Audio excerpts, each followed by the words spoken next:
चलिए अब राजेश कोठारी जी से बात करते हैं, हमारे साथ जुड़ चुके हैं inspector Rajesh ji. Good afternoon, कार्यक्रम में स्वागत है आपका सीएनबी से आवाज़ पर।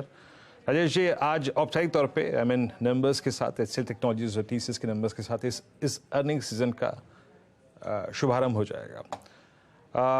बाजार कुछ दिनों से 19,500 और बैंक निफ्टी 45,000 की रेंज में स्ट्रगल कर रहा है और निफ्टी IT तो कम्प्लीटली स्ट्रगल मोड में है ही। आप मार्केट्स को कैसे अप्रोच कर रहे हैं और बेटर रिवॉर्ड इस वक्त किस चीज़ को चेज करने में है?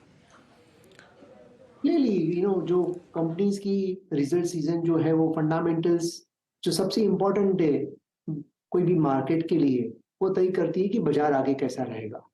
और ये क्वार्टर भी उम्मीद अच्छी है, कॉर्पोरेट इंडिया के रिजल्ट्स ओवरऑल अच्छे आएंगे बिकॉज बहुत सारे सेक्टर्स जो है वो लास्ट ईयर यही क्वार्टर, अगर आपको याद रहेगा, मार्च 2022 में रशिया यूक्रेन वॉर स्टार्ट हुआ था और इसके लिए कमोडिटी का भाव बहुत आगे बढ़ गया था।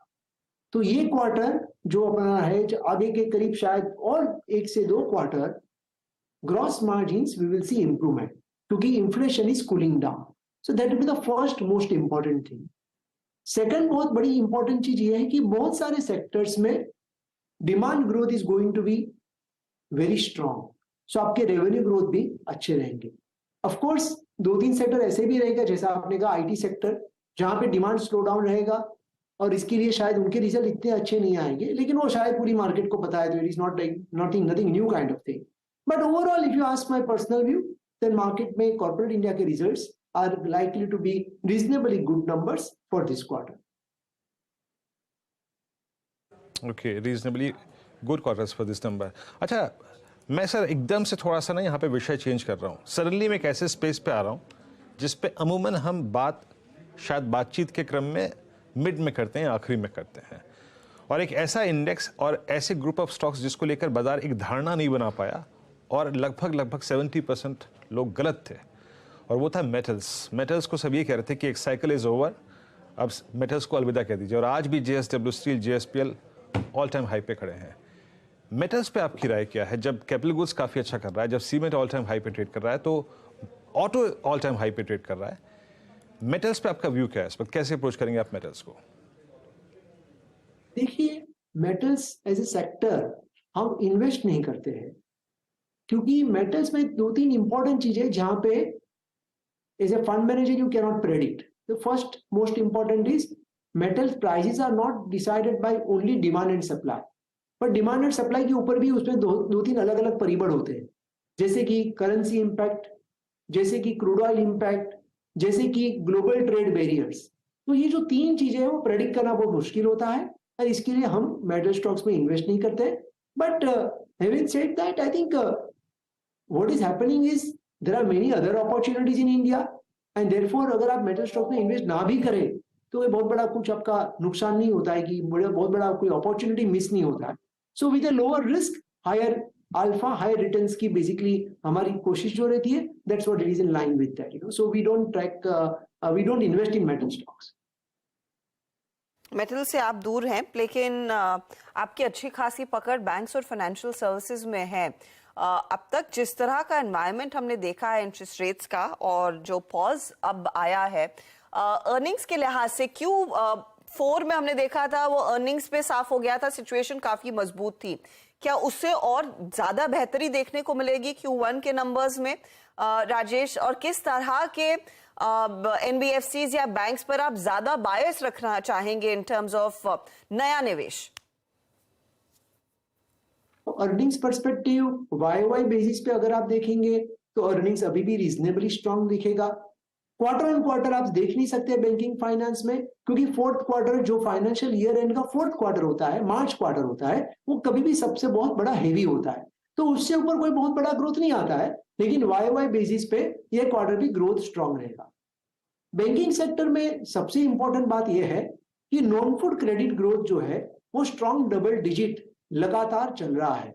आई थिंक फ्रॉम जुलाई या अगस्त महीने से ये स्टार्ट हुआ था और ऑलमोस्ट 9, 10, 11 महीने से ये डबल डिजिट ग्रोथ पे चल रहा है। लास्ट 12 साल में ये नॉन फूड क्रेडिट ग्रोथ इतना डबल डिजिट था नहीं, तो बहुत ही प्रॉब्लम था। वो demand growth is now revived, corporate credit growth is improving, retail credit growth भी इंप्रूव हो रही है। तो आपकी जो लोन बुक ग्रोथ है वो बेसिकली रीजनेबली स्ट्रांग रहेगी। लेकिन जो नेट इंटरेस्ट मार्जिन है, आगे जाके नेट इंटरेस्ट मार्जिन में कहीं पे थोड़ा सा प्रेशर आ सकता है और इसके लिए आपके जो नेट इंटरेस्ट इनकम ग्रोथ होता है वो थोड़ा मॉडरेट हो सकता है। सबसे इंपॉर्टेंट बात है क्रेडिट कॉस्ट, और credit cost is very very positive indicator and we do not see any risk on the credit cost. आखिरी सवाल आपने पूछा था एनबीएफसी वर्सेस बैंक्स। तो last year basically NBFCs were adversely impacted क्योंकि उनकी कॉस्ट ऑफ फंड इमीडिएटली बढ़ जाती है and banks were the biggest beneficiary. This year there be some reversal. हमें लग रहा है कि NBFC this year will benefit more compare to the banking sector.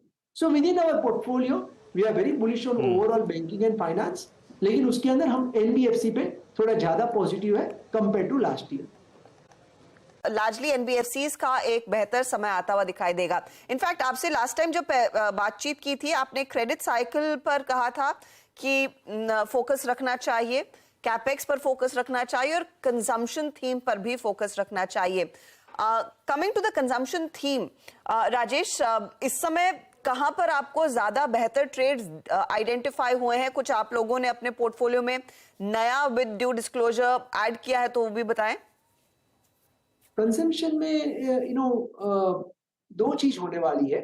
एक तो रूरल इकोनॉमी हमें लग रहा है कि now it is going to recover क्योंकि गवर्नमेंट की minimum support prices have increase which is a good thing for agriculture economy.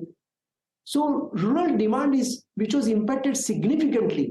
Last year अगर आप देखेंगे तो महंगाई बहुत थी तो डिमांड में काफी प्रॉब्लम रहा।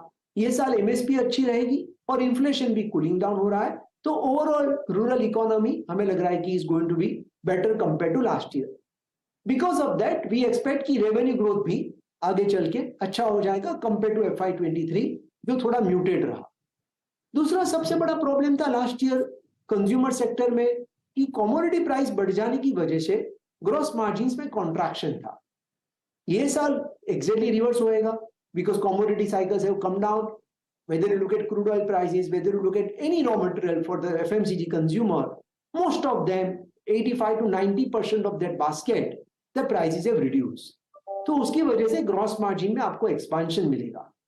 Combination of these two factors will result into consumer companies reporting strong double-digit growth for FY24, particularly on the defensive side of FMCG side of the consumer segment. So we are very positive on overall consumer space, both on discretionary side as well as non-discretionary side. And within that, we are doing, of course, the bottom-up opportunities and buying the stocks selectively, depending upon our framework, investment framework, which is called 3M investment framework: market size, market share, and margin of safety. तो ये framework में जो भी shares आ रहे हैं, based on that, we have spotted many opportunities, and we remain reasonably overweight on consumer as a sector.